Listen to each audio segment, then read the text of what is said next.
Hello and welcome back to the Author Roundup, a special segment of the Book Connection Show where we meet up and coming indie authors and talk to them about the recently released books.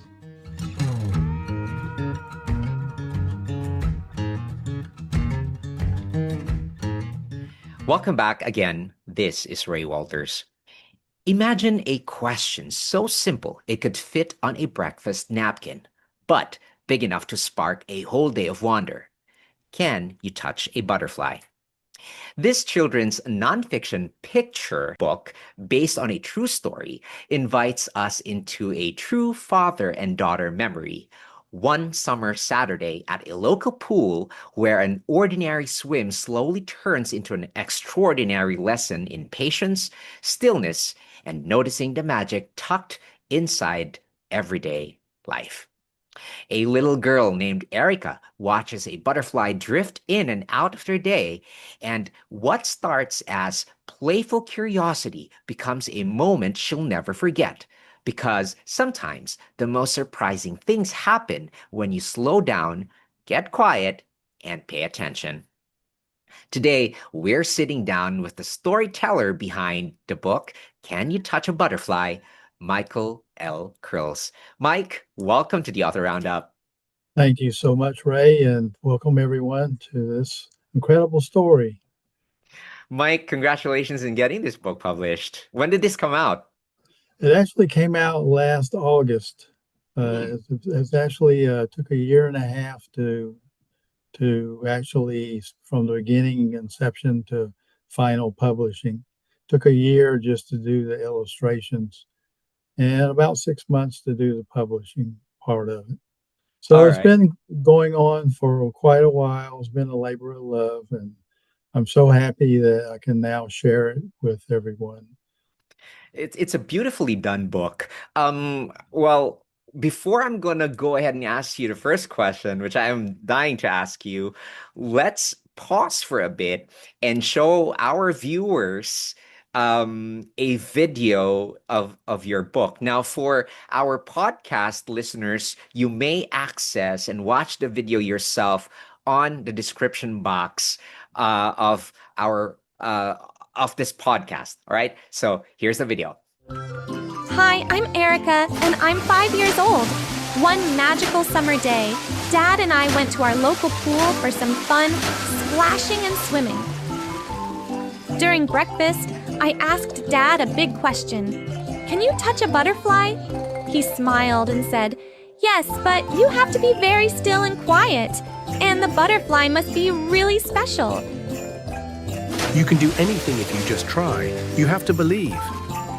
Join us on this wonderful adventure that taught me something I'll never forget. What could it be? Can You Touch a Butterfly? By Michael L. Krills. Available now at Archway Publishing Bookstore. Grab your copy and believe in the magic. So, Mike, what's the that was a beautiful video. Tell us a little bit about that. Why you decided to create it. Well, we're now in the phase of trying to get the word out that this book exists. So I've engaged several different entities along with my publisher to help tell the story of the book and to help market it.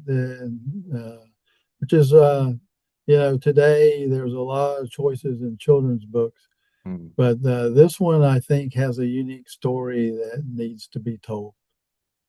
Definitely is unique, and not only that, the illustrations were nicely done. The cover was nicely done. We may be also flashing right now on the screen, on your screen, the cover of Mike's book. You can see how well it is done. Not only the front cover, but also the interior section of the book. Neatly done. Mike, this has been out for quite some time now, last August, last year. Tell us a little bit about the nicest feedback so far that you've received about your book. Well, I've actually had family members actually tell me that they love the book and that they've actually taken it to their Sunday school class and they've shared it with the kids at schools, and Sunday school classes. Mm. And probably the most recent inquiry I've gotten is from a father from California who was saying that how hard it was to come up with things that they could share with their daughters. And this book was something that they felt like was one of the things that they could share with their father and do together and have an impact on their life moving forward. So that meant a lot to me to hear a father actually take the time to let me know that the book was meaningful to them. All right. So, Mike, I'm going to fire away on the first question. I wanted to ask you this because the why behind a story often reveals the heart of the message you most want children to carry with them. So, what made you decide this pool day moment? This is based on true story, by the way, the book. So, what made you decide this pool day moment was worth turning into a children's book? What did you hope kids would feel as they read the book? Well, the fact that I could even tell a true story as a children's book, plus this book was this book is in its own lane in the children's book industry, makes it both special and unique. I carried this story idea around in my head for over 30 years until I retired, and thus finally had the time to complete this bucket list item by Mm, publishing this as my first book. mhm.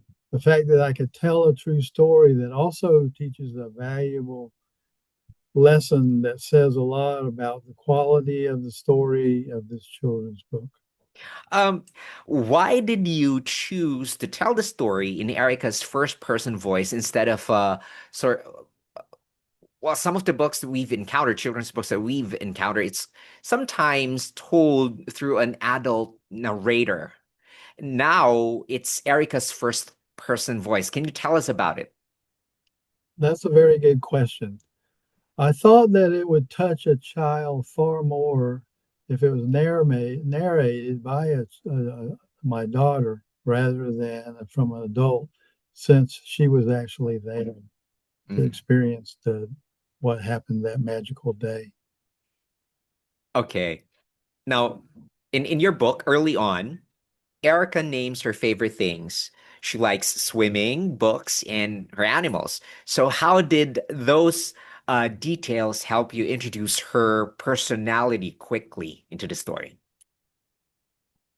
I actually felt by listing some of her favorite activities, it would help the child, reader, listener relate more to the story as a whole. Okay, Mike, I have this big question for you. I think for me, this is the elephant in the room right now. Is it possible to touch a butterfly? Is simple but powerful. Why do you think kids latch onto can I questions so strongly? I think your stated rationale in this question above captured what was the answer to your question, curiosity. Hmm. My daughter was always very fond of nature, hence her question to me that special Saturday morning, Dad, do you think it's possible to touch a butterfly? And that All right. starts a magical day as we will learn as we go through the story. Okay, I just want to squeeze this in. Obviously, as a father, you love your daughter so much. Any specific memory that you would want to relive when your daughter was still little? Gosh, there's a lot of them. One thing I always did that was a little different than most parents is I set aside a day called a father-daughter day. Hmm. And it usually was when the teachers had their day and the kids were also having a teacher day. And so I would usually plan something that was unique that we could do together as a just father daughter. And one of the neat things about living outside Washington, D.C., is that we could take advantage of the Smithsonian museums and Mm. things like that. So we would make a day trips. A lot of the times we did this. We would make day trips down to the Smithsonian's in Washington, D.C., and take in the different museums. Basically, just spend the day together enjoying the just being us doing whatever. So I think I have a lot of fond memories of those different days. But one of the things that was really neat about doing this in Washington, D.C. is down on the mall, they actually have a carousel, an old fashioned carousel. So we would always end the day with us going down and riding on the carousel to end our special day together. So those are some memories that I have from uh, father daughter days. That's really fun, Mike. Thank you for sharing that. So, Mhm. my next question for you is this. Dad's answer to the question includes a surprising recipe. Uh, he told Erica to be very still, very quiet, and also really special. What were you hoping that kind of wording would teach patience, focus, respect for nature, or something else? A very good question. I was trying for this story to also be a teaching event that was going to be also approached as being magical as well. So I wanted this to be accomplish two things, teaching and being magical. All right. You also included a warm, everyday father-daughter rhythm. You have getting ready, walking to the pool, dad holding her hand. What did you want families to notice about their own ordinary moments? I found in raising a daughter that oftentimes to have things we could do together, experience together, and being memorable as a father daughter were often hard to come by. Mm. So this was one of my ways of perhaps having a magical experience together that she would remember her whole life that would also teach a life lesson as well. All right. Mike, the setting is also memorable. You have an old milk barn remodeled into a clubhouse and pool. Why did you choose to include that specific detail in the story? Well, again, the swimming location is very much part of this being a true story. The pool was actually built from an old milk barn that happens to be a 2 block walk from my house. All of this is part of this being a true story because it was that special day. Another sideline note is that this story is there is and everything that happened in the book all occurred on the same day, which also made it a very magical event. Okay. I think some of our viewers and listeners might agree with me about this next question because what I'm thinking is that in a short book, timing is everything. So I'm interested. They might also be interested in how you shaped anticipation for young readers. Now, throughout the swim scenes, the butterfly keeps returning. How did you pace that build up so it feels magical without feeling forced? There actually was a lot of thought put into the many illustrations over 30 years of again, I was carried this idea around in my head.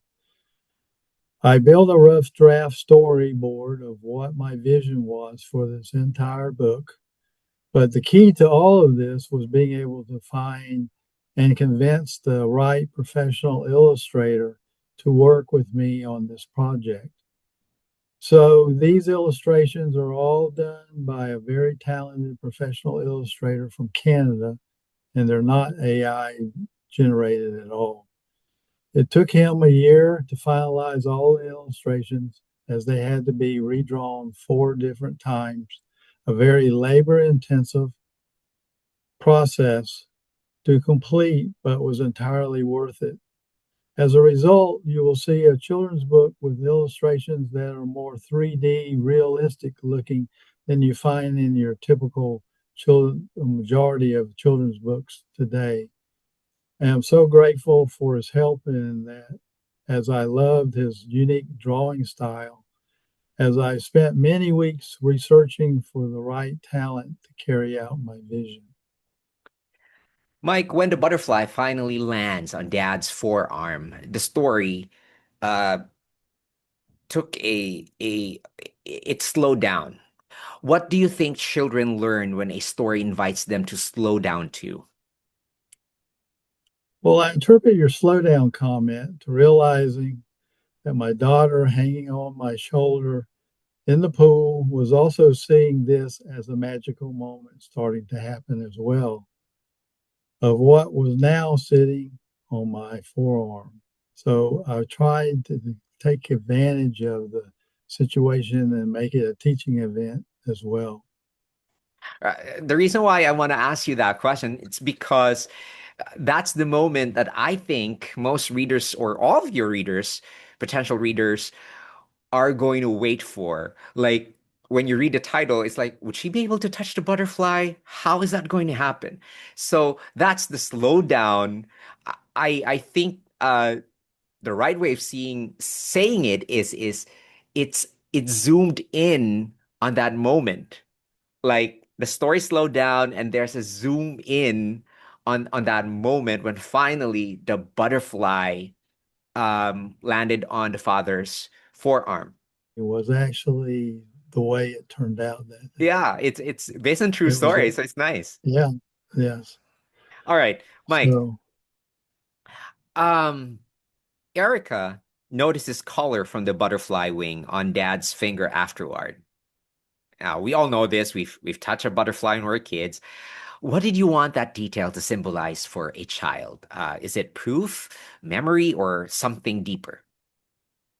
well, I felt like that this shows that you can touch a butterfly was the climax of the story, and you just have to believe. And the color was evidence, played as evidence, played an important role in being proof supporting both the life lesson her dad was trying to teach her and the having a magical day as well.